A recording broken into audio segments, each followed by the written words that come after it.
अस्सलामुअलैकुम। किसान मददगार हफ्तावार न्यूज़ बुलेटिन में खुशामदीद।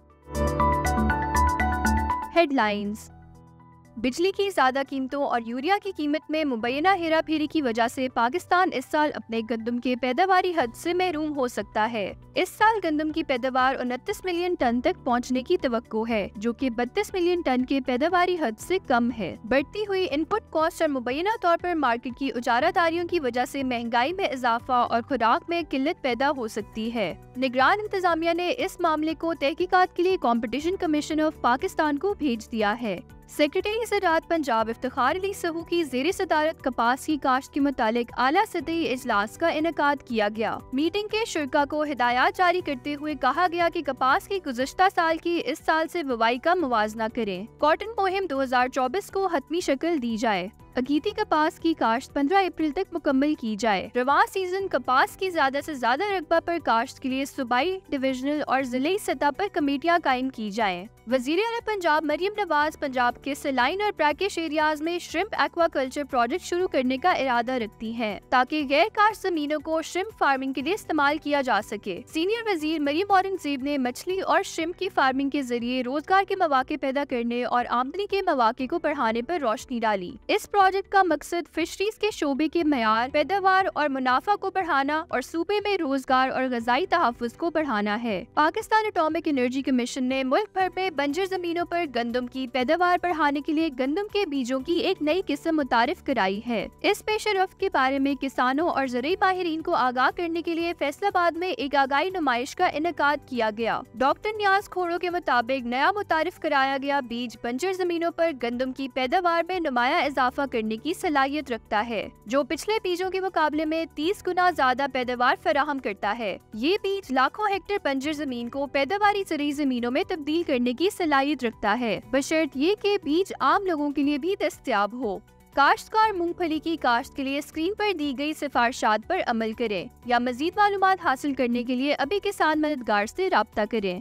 गुज़श्ता हफ्ते में किसान मददगार हेल्पलाइन पर मौसूल होने वाले 5 अहम सवालात ये रहे।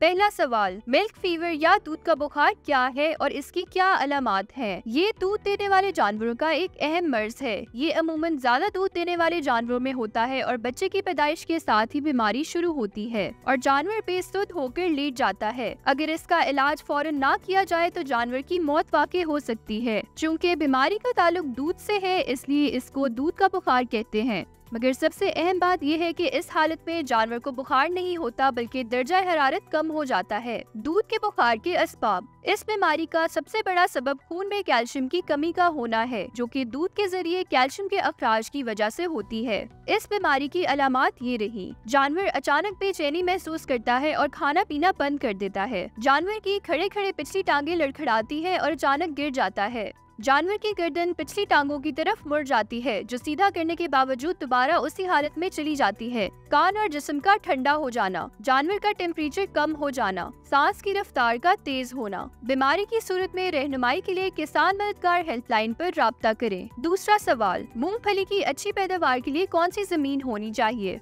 मूंगफली काश्त करने के लिए रेतली मीरा या हल्की मीरा जमीन निहायत मौजू है। जमीन की तैयारी के वक्त गहरा हल चलाएं, ताकि ऊपर वाली मिट्टी मुकम्मल तौर पर नीचे चली जाए और जड़ी बूटियां भी खत्म हो जाए। तीसरा सवाल, तरबूज की काश्त के लिए आबो हवा कैसी होनी चाहिए? तरबूज नीम गर्म और खुश्क आबो हवा में अच्छी पैदावार देता है। अगर फल लगने के बाद दिन गर्म और रातें ठंडी रहे तो इसमें मिठास ज्यादा पैदा होती है। शदीद गर्मी में इसके जर्द दाने मर जाते हैं, फल नहीं बनता और बेलें खुश्क हो जाती हैं। चौथा सवाल, गर्मियों में कौन कौन सी सब्जियों की काश्त की जा सकती है? गर्मियों में कद्दू, करेला, भिंडी, तोरी, बैंगन, खीरा, हल्दी और टिंडे की काश्त की जा सकती है। पांचवा सवाल, चावल की काश्त के लिए कैसी जमीन होनी चाहिए? चिकनी जमीन चावल की काश्त के लिए मौजू है, ताहम रेतली जमीन के सिवा हर किस्म की जमीन में इसकी काश्त की जा सकती है। जदीद ज़रूरी इजादात। कंट्रोल्ड एनवायरमेंटल एग्रीकल्चर मुकम्मल तौर पर मुनज़्ज़म माहौल में पौधों की काश्त का एक बेहतरीन तरीका है। इसे वर्टिकल फार्मिंग या इंडोर फार्मिंग के नाम से भी जाना जाता है। इस किस्म की काश्त में पौधों की तमाम जरूरियात को मसनूई तौर पर पानी, ग़िज़ाई अज्जा और रोशनी फराम करके हाइड्रोपोनिक, एक्वापोनिक और एरोपोनिक तकनीकों के जरिए पूरा किया जाता है।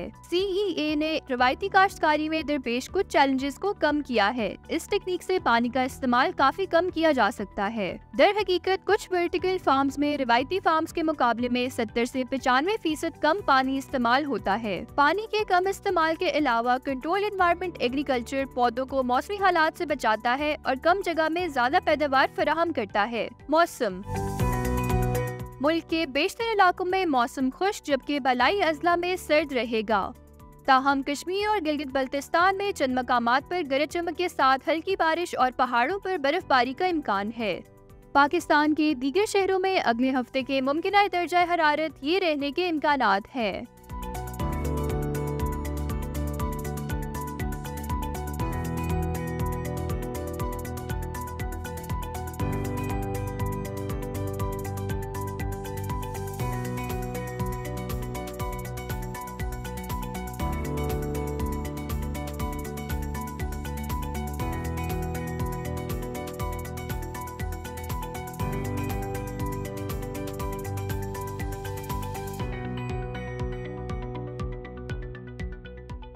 इसी के साथ खबरों का इख्तिताम होता है। अगले हफ्ते इंशाल्लाह मजीद खबरों के साथ आपकी खिदमत में हाजिर होंगे।